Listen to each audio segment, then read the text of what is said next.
제목이 결혼을 해야 되는데 전세가 안 나가요 라는 제목으로 실제 의뢰가 들어온 내용이라서 한번 설명을 좀 드릴게요.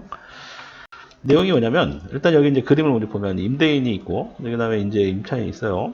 근데 이분이 2023년 5월에 전세 계약을 합니다. 전세 계약 얼마였냐면 1억 2,500에 계약을 해요. 근데 1년 계약을 한 것 같아요. 1년 계약을 했다라는 건 일단은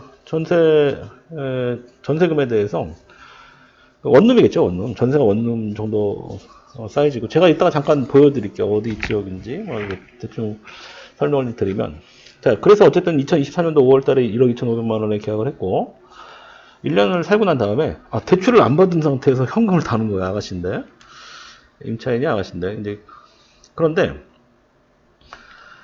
2020 이 상황에서 지금 현재 2024년이잖아요. 지금 현재가 24년 7월입니다. 7월. 근데 전화가 와서 1억 2,500만 원의 전세금으로 빼달라고 얘기를 하는 거예요. 계약 기간이 지났는데 임대인이 돈을 돌려주지 않아요. 이 얘기를 하면서, 그래서 깜짝 놀랐죠. 1억 2,500이 작은 돈이 아니잖아요. 근데 대출도 안 받고 본인 돈을 했다고 하니까, 그래서 임대인이 이상하구나. 임차인이 안 맞춰줘가지고 돈을 안 주나 보다, 이렇게 생각을 한 거예요. 그래서 이제 물건을 실제로 한번 조사를 해봤어요.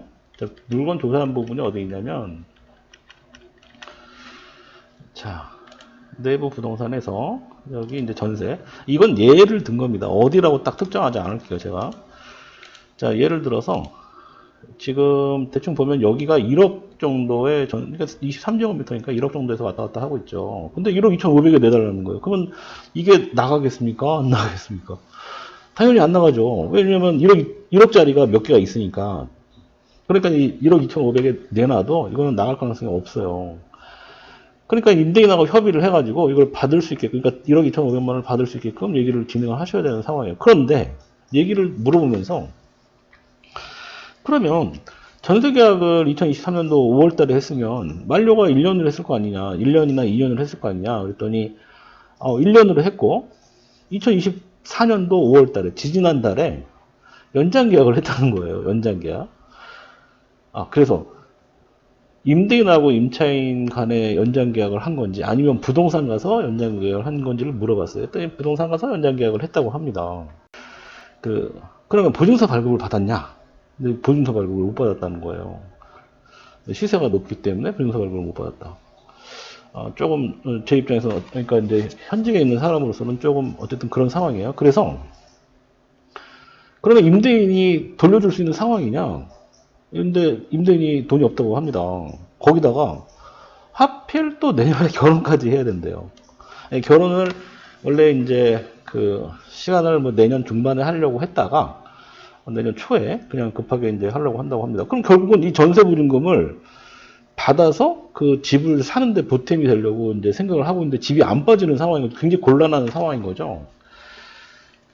자, 원칙대로 하면요. 지금 화면을 보시면 주택임대차보호법상에 계약의 갱신은 6개월 전에서 2개월 전까지 갱신 거절.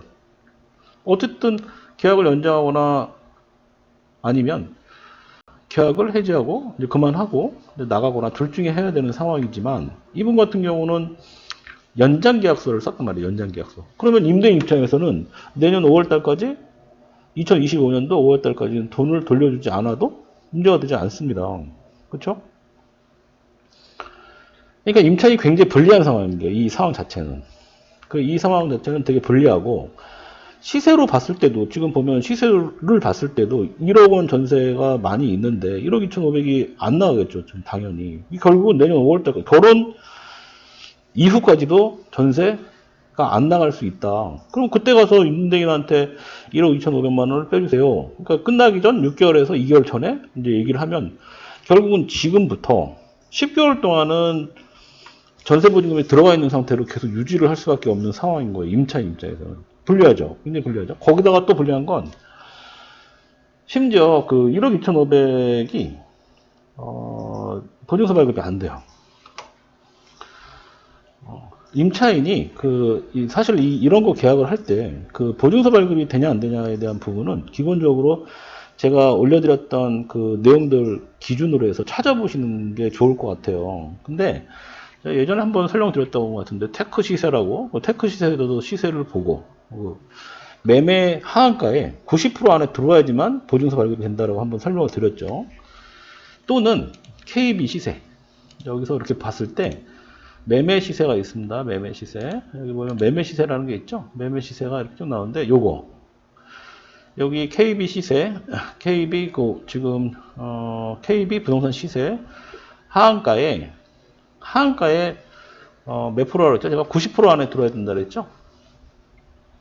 한번 그걸 찾아보겠습니다.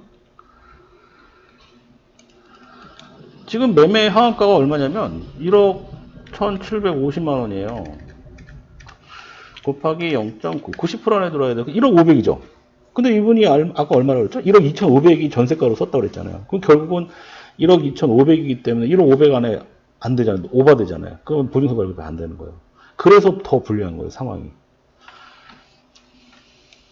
그 임차인이 제가 상담하면서 무슨 얘기를 했냐면 주변에 이런저런 얘기들을 해주는 공인중개사가 있으면 이런 설명을 좀 듣고 그거에 맞춰서 계약을 한다든지 그거에 맞춰서 또 이런 상황을 또 진행을 했으면 좋았을 텐데 일단 계약 연장도 그런 상황으로 돼 있고 또 갑자기 결혼도 해야 되는 상황이고 근데 결혼을 할 때 시점에 이거는 빼줄 수 있는 상황이 안 될 수도 있고 여러 가지로 되게 복잡하죠. 그리고 새로운 세입자가 들어온다 하더라도 1억짜리가 분명히 보이잖아요. 그러니까 고층에서도 1억짜리가 몇 개 보이거든요. 근데 과연 그 금액을 확인하고 이 금액을 확인하고 들어올 수 있을까? 의문이죠. 그 부분은 의문이죠. 그러니까 1억 2,500을 다 쓰고 들어올 수 없을 가능성이 높죠. 첫 번째 이유는 보증서 발급이 안 된다. 1억 2,500은 보증서 발급이 안 되기 때문에 허구 보증서 발급이 안 되기 때문에 본인 돈 100% 1억 2,500을 넣고 들어올 사람만 가능한 거예요. 이 집은 첫 번째 그런 상황인 거고 그 다음에 그렇죠. 보증서 발급이 안 되기 때문에 일단은 계약서 자체가 안 될 것이다 이렇게 보여지는 거고 그 다음에 두 번째는 기본적으로 물건들이 9,500에서 1억 500 사이의 물건들이 되게 많다. 그러니까 한 4-5개 지금 보이잖아요. 이 건물 같은 경우는. 그러니까 실제로 결혼하는 시점까지는 이 전세보증금을 받기는 굉장히 어려울 거라고 판단이 되어집니다. 네. 자, 그래서 이제 결론은, 자, 이제 지금 이렇게 예를 좀 들어서 이제 설명을 드렸는데, 아예 방법이 없지는 않습니다. 이런 경우에 아예 방법이 없지는 않죠. 어떤 방법이 있느냐? 다행인 것은 이 호실이 고층이었어요. 굉장히 높은 층이었고 방향도 굉장히 좋았습니다.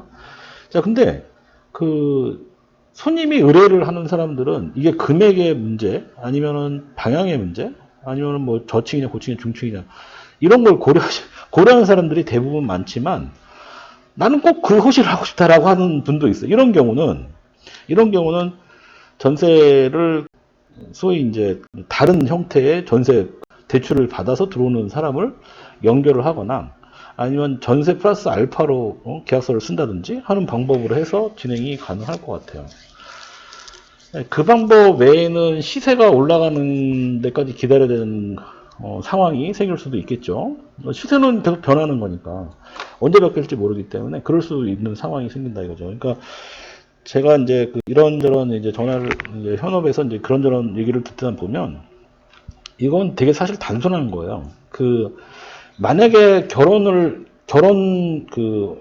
할 거를 이제 어느 정도 이제 예정을 하고 있었던 상황이었다 그랬으면은 조건부 계약을 한다든지 아니면은 뭐 다른 이제 금액을 줄이면서 시세에 맞춰서 금액을 줄이면서 뭐 보증금의 일부를 다시 돌려받는 계약으로 한다든지 하는 그런 방법을 썼을 것 같습니다. 네. 궁금하신 사항이 있으면 댓글 남겨주세요. 오늘은 여기까지 할게요. 구독과 좋아요 눌러주세요. 고맙습니다.